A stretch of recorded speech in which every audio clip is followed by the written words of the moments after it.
Hey everyone, Ethan here from WordTech, and I've got a review of a 29-inch LG ultra-wide monitor for you today. I did the unboxing of it previously, which you can check out over here. It'll be laid over the monitor, and it seems like a lot of people really were interested in it, so here's my full in-depth review of this beautiful monitor. And in specific, this is the LG 29UM68-P.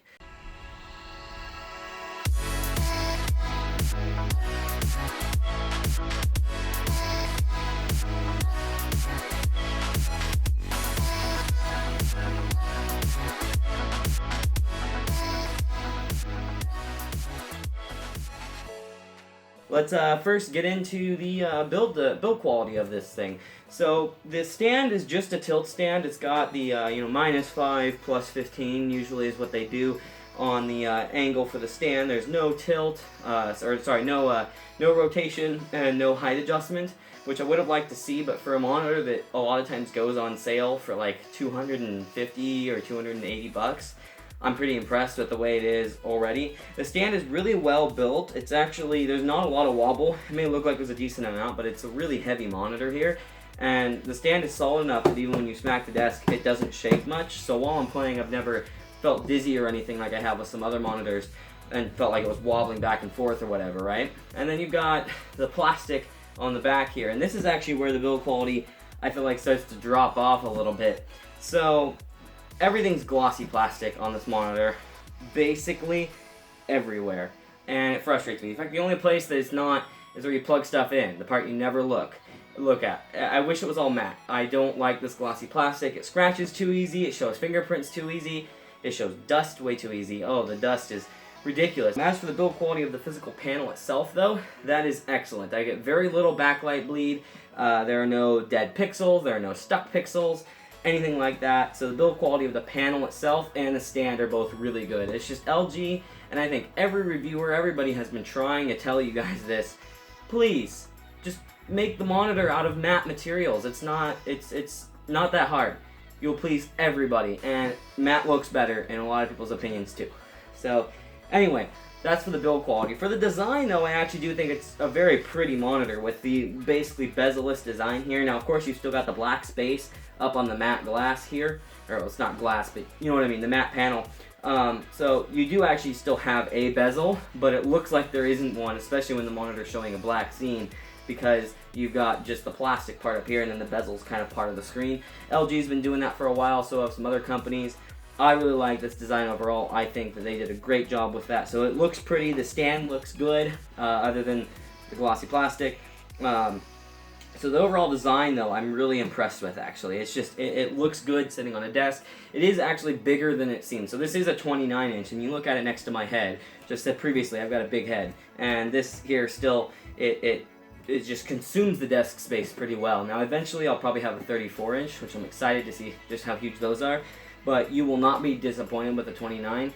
I would not say go with the 25-inch ultra-wide, though those are going to be really tiny. The 29, you can think of like a 24, but wider. And as for the ports, when it comes to the design, they actually did a pretty good job with this. So you've got a single display port, which can be used for the FreeSync. Yes, this is a FreeSync monitor. And then you've got two HDMI inputs. Now, LG does not list on their website what version of DisplayPort and what version of HDMI it is, which is a little disappointing. I spent about 15 minutes trying to figure that out. Didn't find any data on it. If you do find it, leave it in the comments. That'd be awesome. I'll do an overlay on the video or something like that. But then we've also got your audio input for the built-in speakers. No audio output, though, so it is just an input. And the built-in speakers, I mean, come on, they're built-in speakers. Nobody uses them. I've only heard them a little bit. I mean, I turn them off. They're not worth much. And then you've got your DC power input, which does actually require a physical brick. But I still feel like when you've got an entire monitor here, build the brick inside the monitor, because I don't want you to save space to make this thing thinner, because I don't care. It's on my desk or on a VESA mount. It's not going to be, it's not trying to look thin. Maybe for some of the really thin TVs, I understand if they're trying to make them super tiny, but even then, I just feel like consumers aren't necessarily looking for really thin displays. This is thin enough. This is fine. I don't care. Thin phones, I can understand to a point. Thin monitors and TVs, it's no big deal. So LG, please just build your bricks inside, just like a lot of the other companies are doing right now. And speaking of VESA, this monitor is VESA compatible. So it is a 100mm by 100mm mount right in the center of the monitor. LG is always really good about putting VESA mounts on their monitors. Most of them just come with them, so I appreciate them doing that. So that's it for the design. They did a good job though.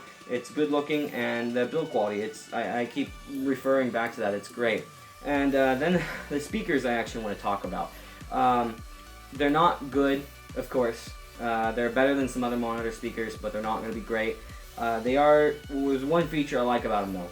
They've actually got a beep that happens when you turn on the monitor, which is kind of nice. It's just satisfying to click the button and you hear the monitor ding at you and then it comes on. And another thing that I actually appreciate that LG does, speaking of turning on the monitor, is the fact that when you do turn on the monitor, it doesn't flash an LG logo for 15 seconds and then turn it on. You press the button, it dings like 4 seconds, 3 seconds later, your display is on and ready to display whatever is being fed to it. I appreciate that, LG.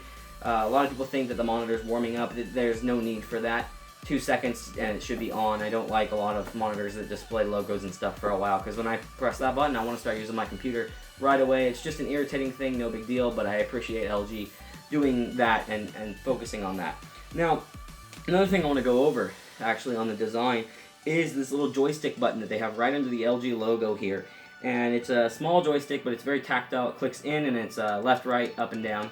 And it's used to navigate on one of the best on-screen displays I have ever seen. Actually, probably the best. There are some other ones that are probably close, but this is an amazing on-screen display. LG, you guys did a great job. So you go down, you press down on it, and it allows you to select like your inputs. It allows you to select game mode, so you can change the actual mode of the monitor and how it responds to color and things like that. I generally leave it on a custom mode, but yeah, the monitor overall, you can change, you can do all kinds of custom stuff with the color settings, or you can go over and go to menu. Now the menu here is beautiful. Everything's super organized. You've got your quick settings, you've got your picture by picture, you've got your picture adjustments, your sound adjustments that people probably won't use. It is powered by Max Audio. I suppose, going back to the speakers, if you really don't have any desktop speakers, or you're going for as clean of a setup as you can possibly go for, they're suitable. So they're not quiet though. They are loud enough. They're just not that great sounding. And then you've got your general settings and your reset. Now reset, none of us will probably ever go to, but at least it's there. Now going in, you've got your quick settings, which allows you to adjust. I appreciate this here. I don't have to go through a million menus to get to the main things, the first things you change on every monitor.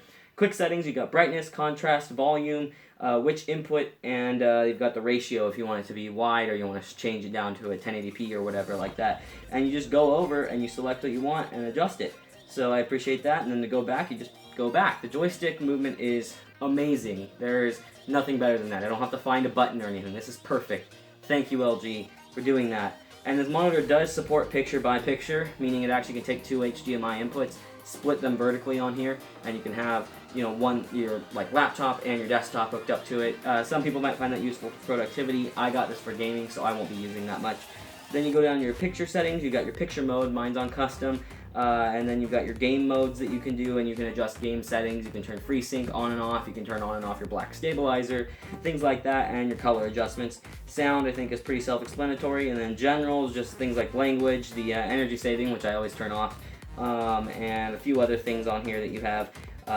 So that's something, you know, just basic settings. Okay, so this panel here, now to get to the meat and potatoes of this review here, the panel itself. So it is a 2560 by 1080 IPS panel, I believe with a 5 millisecond response time, and it is running FreeSync at 75 Hz. Now the first thing I will say is I have not used the FreeSync on this particular monitor. I believe the range, this is my best estimate, I wasn't able to find data on this either, but I believe the range is 40 to 75 Hz. That's a pretty common range for different, both G-Sync and FreeSync adaptive refresh rate technologies. Now, I don't have an AMD GPU right now. This is currently running off my laptop. My new build will have an AMD GPU, hence the reason I went with this monitor. So I can't use the FreeSync right now, but I will tell you that my laptop is a G752 with 75 Hz FreeSync IPS, or G-Sync IPS panel, and that is beautiful. I absolutely love adaptive refresh rate technology. It is worth it. If you're buying this monitor, it'll be great on a GeForce GPU, but really you should buy this for an AMD card. you're going to absolutely love having adaptive refresh rate. It helps so much. So just keep that in mind. Adaptive refresh rate is amazing. Now, one thing I've noticed though about this monitor is running over HDMI, it does run at 60 Hertz.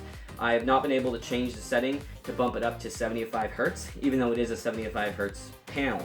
Now, I don't know if LG has it locked so that you have to have FreeSync on, or if it's just because of the fact I'm using HDMI. I don't currently have a DisplayPort to hook it up to, but I'm assuming that if you hook in the DisplayPort, you can probably run it at 75 Hertz native, even on a NVIDIA graphics card. But if not, it is running currently at 60. 60 is still fine, like I said. I mean, it's not, it's adaptive refresh rate's beautiful, but the 75 Hertz isn't a massive improvement over 60. It's more so you can notice the difference. The adaptive refresh rate's the important part, though, the no screen tearing. So anyway, though, so it is FreeSync. Beautiful, beautiful, beautiful panel. I will say, first off, this is the nicest, by far the nicest 1080p panel I have ever laid my eyes on. There is almost no backlight bleed. The colors are super accurate. It's got 99% Adobe sRGB, I believe it is. You can look up all the specs, they'll be in the link in the description, but it's so color accurate. It's ridiculous. I've had other really good IPS monitors from ViewSonic and Asus and stuff. This is the nicest one I've seen. Now, it is 1080p, so you know it's not the highest of resolutions, but I feel like at the 29-inch, 1080p is okay. 34-inch, I'd probably feel like it was a little bit too low, just like on my old 27-inch monitor, which a 34 is very close to a 27 but wider. I felt like the pixel density was too low and I could see the pixels too well. On this one, though, it's just about right, so I feel like it's really good for the price point. 29-inch 1080p just makes a lot of sense to me. So the color accuracy is amazing, no dead pixels or anything like that. The response time feels super quick. It actually has a response time setting on the monitor that does some trickery to basically make the monitor feel like it's responding quicker, but not have ghosting problems and stuff like that. I usually leave that setting on medium and it works excellent. I do feel that this does respond faster than all the other IPS monitors I've had out there. Whatever LG's doing on the back end there, they're doing a really great job of that. And then you've got the black stabilizer, which is one of my favorite features of this monitor. So if you adjust your contrast on a monitor and you adjust it higher to look pretty in light scenes, when you walk into a dark room on a game, oftentimes the dark room is so dark you can hardly see anything. And this is frustrating to me, and especially if you're playing a competitive game or a shooter, you need to be able to see things, and you need to be able to see them right away.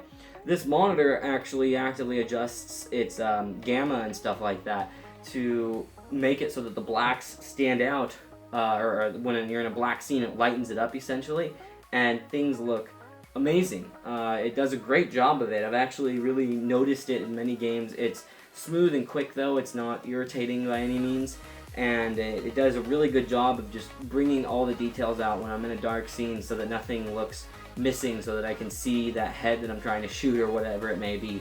So the black stabilizer is an amazing feature, and I recommend leaving that on. I usually leave mine at about 60%. You can adjust how much it does it, and you don't want to go too far with that, of course, because it will make things look a little bit weird. But usually 50 to 60% is pretty good. I wouldn't go higher than 70 on it. Now I want to talk about it being an ultra wide. Now that I have an ultra wide, will officially never be going back, and you can quote me on that. Now I'll probably test out other regular 16:9 monitors, but this is so much more immersive. I don't care if it's lower response time, I don't care if it's lower refresh rate, I don't care if it's lower resolution. Just the fact that it's such a wide monitor, I feel like when I'm playing a game, whether that be Warframe, Borderlands, GTA, I'm so much more immersed. I feel like I'm much more part of the game, and you know, it's an amazing thing, and 21:9 I feel is really the way to go. There's a reason that these monitors are starting to get popular, and so I would highly recommend that if you're trying to decide between like a 1440p 16:9 or this guy here, or even another 1080p 21:9, go with the 1080 21:9. It's not going to be as hard to drive, so you'll save some money on your GPU, and it's an ultra wide, and I will never be going back. You really have to see it in person to understand. I always knew I kind of wanted one, but when I got one, I'm blown away by the difference it makes while playing games, and I won't be going back. This is the way to go. I know a lot of other YouTubers and reviewers agree with me on that. The ultra wide is it, and I feel like I can do all my editing and stuff on this monitor without needing multiple monitors. It makes my setup look cleaner. So I will be eventually having just this in my desktop and hiding all the cables, and it's perfect, and I highly recommend going with that.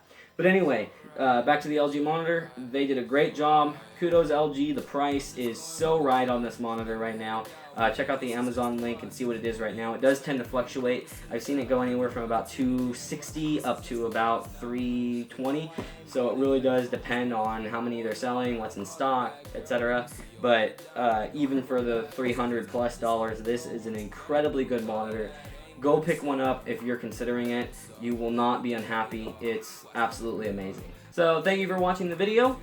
Please like and subscribe. Check out all our social media links down in the description, and check out the Amazon link for this product here. Thank you for watching, and don't forget to subscribe.